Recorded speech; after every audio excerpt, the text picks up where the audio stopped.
Hola, muy buenas tardes a todas las personas que estáis participando en este primer congreso sobre identidades, inclusión y desigualdad. Mi nombre es Sandra Arencón Beltrán, soy docente e investigadora en la Facultad de Comunicación de la Universidad de Sevilla y voy a presentar algunas reflexiones, ideas, cuestiones, preguntas que Belén Zurbano Berenguer y yo, ella es compañera y colega de profesión con la que además coordino el simposio 13 sobre estudios identitarios desde los feminismos, hemos estado elaborando en estos últimos días. La disculpo por no haber podido estar en la grabación de esta charla, que como digo, es resultado de un proceso de construcción colectiva y compartida a partir de las inquietudes que nos movilizan, no solo desde el plano intelectual, sino también desde el plano político, social y personal. Le hemos dado un título tentativo a la charla y bueno, hablamos de reflexiones interseccionales sobre identidades, feminismo y entornos digitales.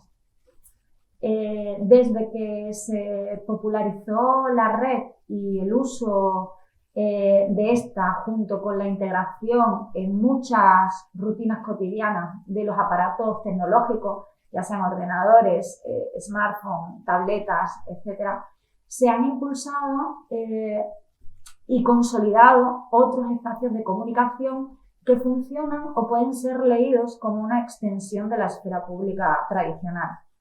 Pensarlos de ese modo podría conducirnos a reflexionar sobre la idea de que si la esfera pública tradicional, como han demostrado los análisis feministas, es resultado de una construcción androcéntrica, patriarcal, etnocéntrica y racista, su extensión, por lógica, desarrollará problemáticas propias de esos cimientos de partida.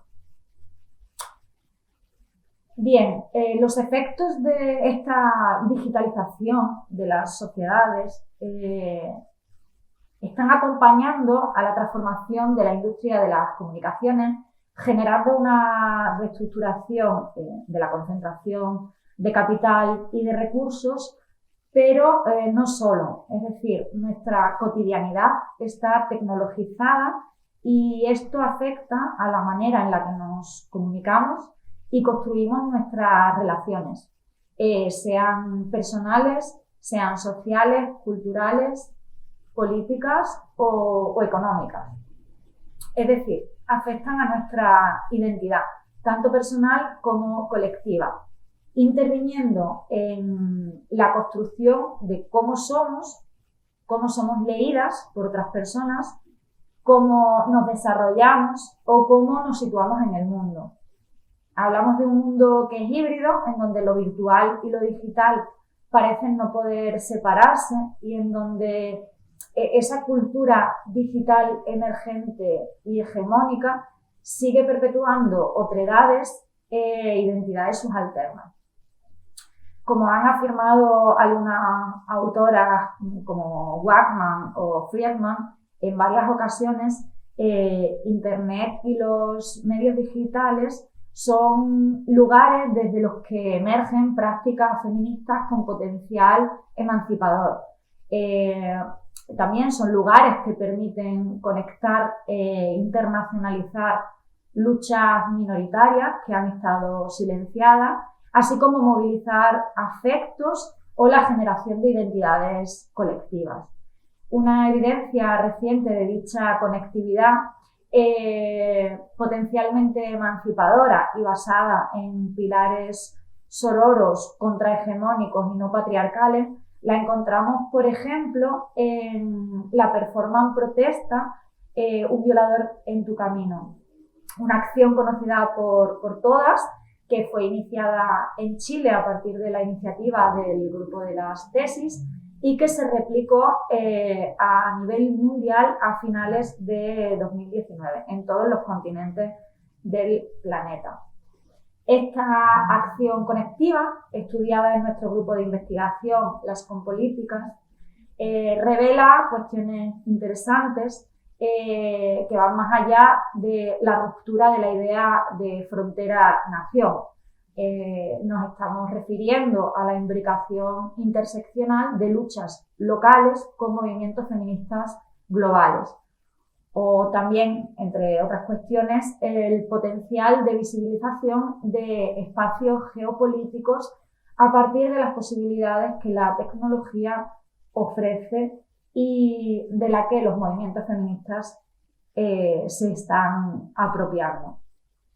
No obstante, no pueden eludirse los obstáculos del mundo físico y económico que afectan a la participación efectiva de las mujeres y otras identidades que están situadas en los márgenes de la sociedad. En contextos económicamente empobrecidos o en sistemas políticos que regulan el acceso a las TIC.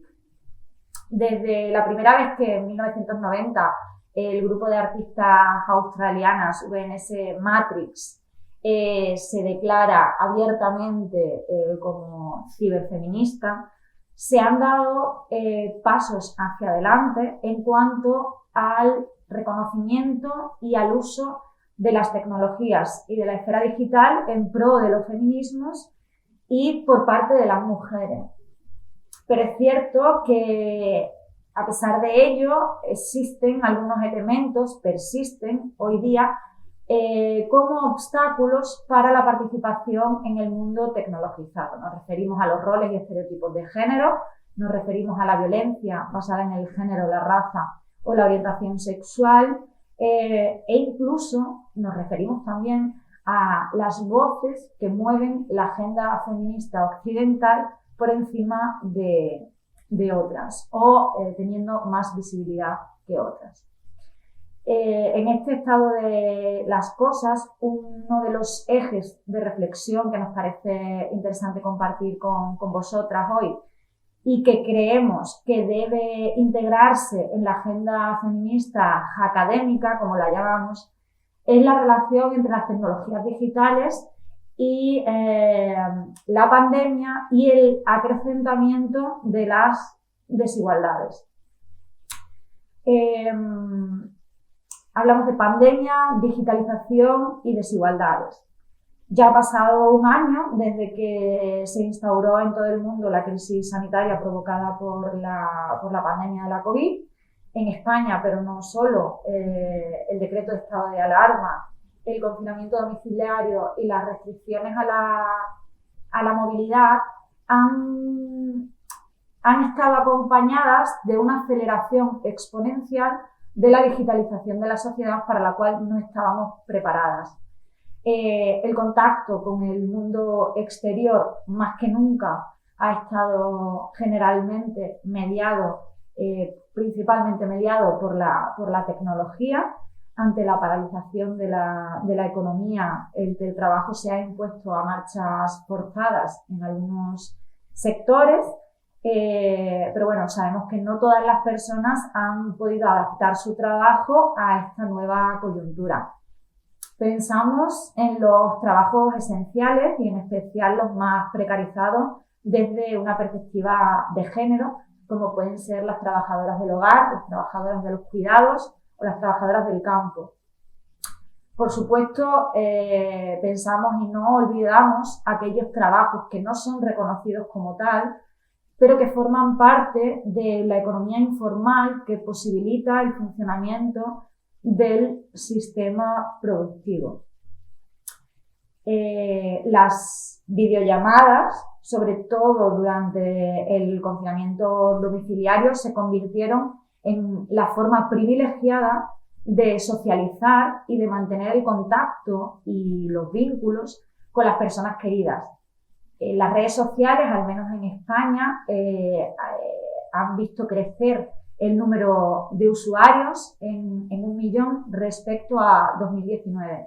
Y hemos pasado de golpe a una educación a distancia que ha disparado las alarmas al descubrir las desigualdades entre quienes tienen acceso o no a la tecnología para poder dar continuidad a su formación a distancia, o entre quienes tienen acceso o no a la capacitación para poder hacerlo.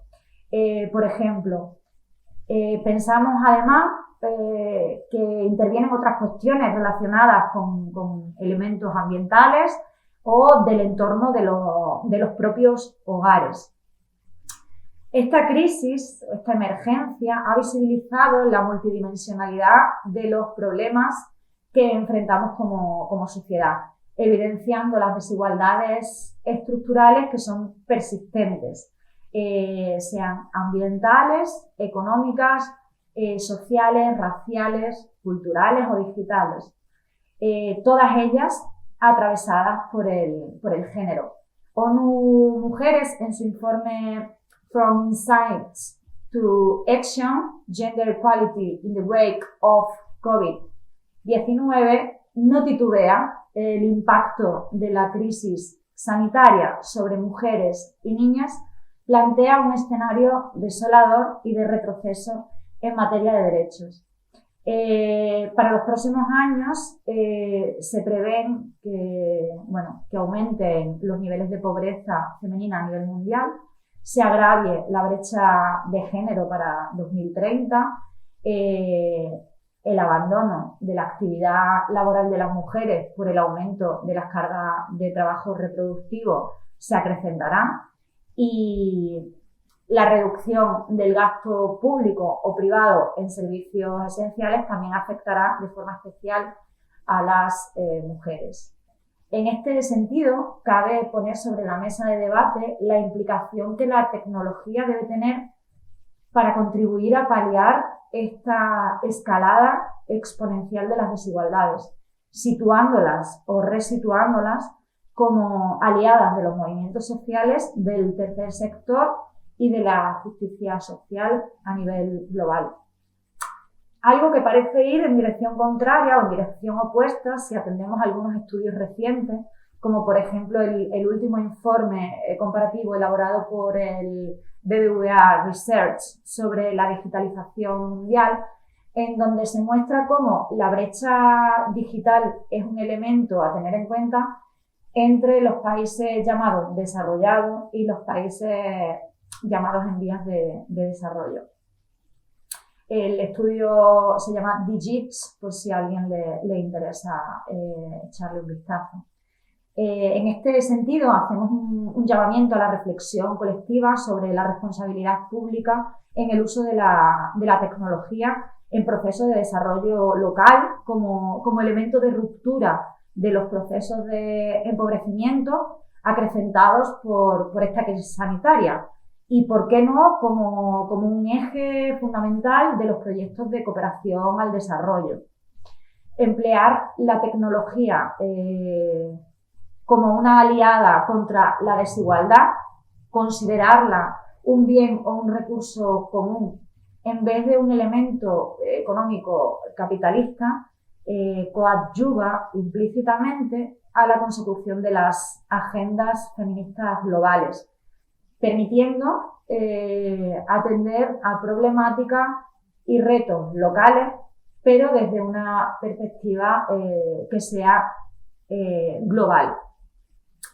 Para poder construir discursos, reflexiones e iniciativas de sostenimiento y empoderamiento en este contexto de crisis global, es incuestionable que los procesos partan de principios feministas interseccionales, que sean integradores y que sean capaces de permitir la coexistencia con la diversidad imperante. Esto requiere, sin duda, detenerse en quiénes somos y con quiénes compartimos. Es decir, en una reflexión inicial sobre las identidades.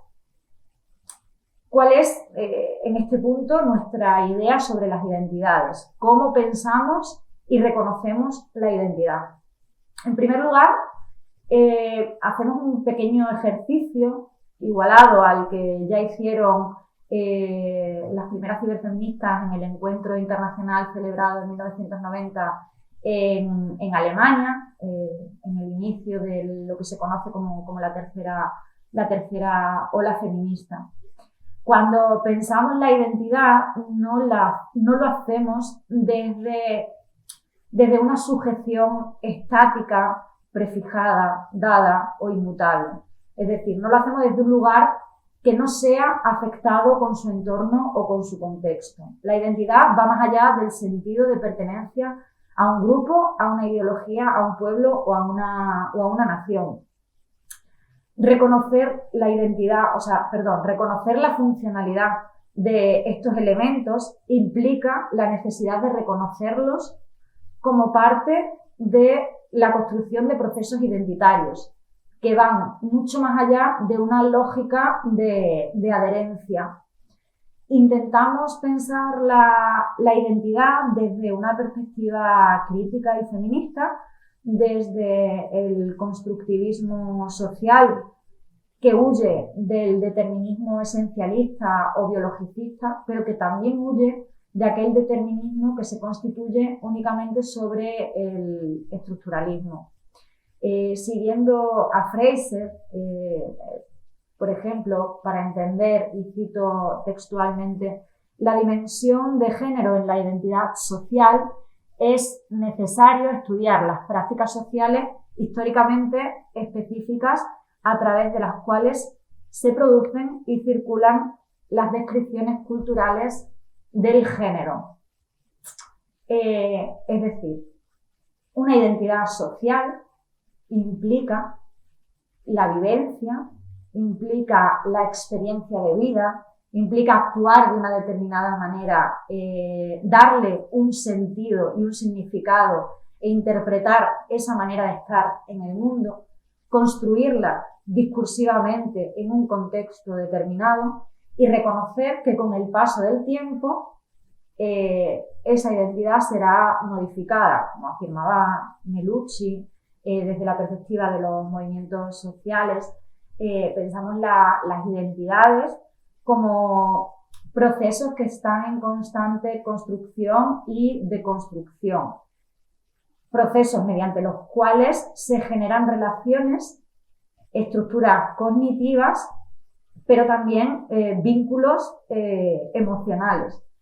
Desde los feminismos se ha señalado la importancia de considerar los procesos de subjetivación y las experiencias de vida de aquellos grupos sociales que sufren discriminaciones y desigualdades, así como la importancia de pensarlas desde la interseccionalidad como una categoría analítica.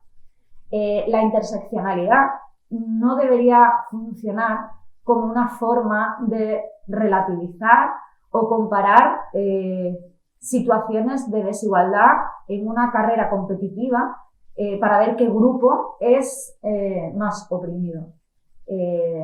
La interseccionalidad debe funcionar para comprender la complejidad de nuestra sociedad y potenciar principalmente las conexiones que existen entre las múltiples formas de exclusión. Estamos hablando desde un plano material, pero también hablamos de un plano simbólico que parte del reconocimiento del otro como un agente de interlocución con el que contar, sumar y compartir.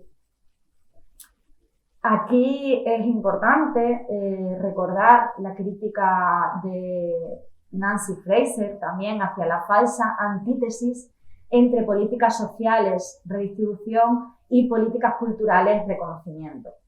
En tanto que ambas esferas, en la práctica, en la cotidianidad de las vidas de las personas, están entrelazadas y reproducen injusticias sociales que habría que erradicar. En su propuesta de lo que sería una justicia social adecuada, entran en juego tres dimensiones. La dimensión redistributiva, para erradicar la marginación económica y asegurar las condiciones materiales de existencia y de vida dignas. la dimensión cultural para erradicar la dominación cultural, el colonialismo, el racismo, la xenofobia, la homofobia o cualquier discriminación y desigualdad que suponga una barrera para el reconocimiento y la valorización del otro. Y finalmente, la dimensión de la paridad, participativa, que complementaría a esas dos esferas. Para ir cerrando, queremos con esta pequeña aportación, por un lado, reconocer las relaciones delicadas entre agendas feministas, tecnologías e identidades, poniendo en valor lo ya dicho, la interseccionalidad y la diversidad como ejes esenciales para una construcción de futuro. Por otro lado, reivindicar y renovar la oportunidad de asaltar las redes, las tecnologías y los procesos de participación digitalizados y mediatizados con el objetivo de entenderlos e incorporarlos como un recurso o un bien común para la ciudadanía. Apostamos por el reconocimiento de la otredad y las diferencias, pero no lo hacemos desde una defensa de políticas identitarias y excluyentes que fomentan la segregación social, sino que lo hacemos desde la necesidad de reconocer que cuando hablamos de experiencias de vida y subjetividades, estamos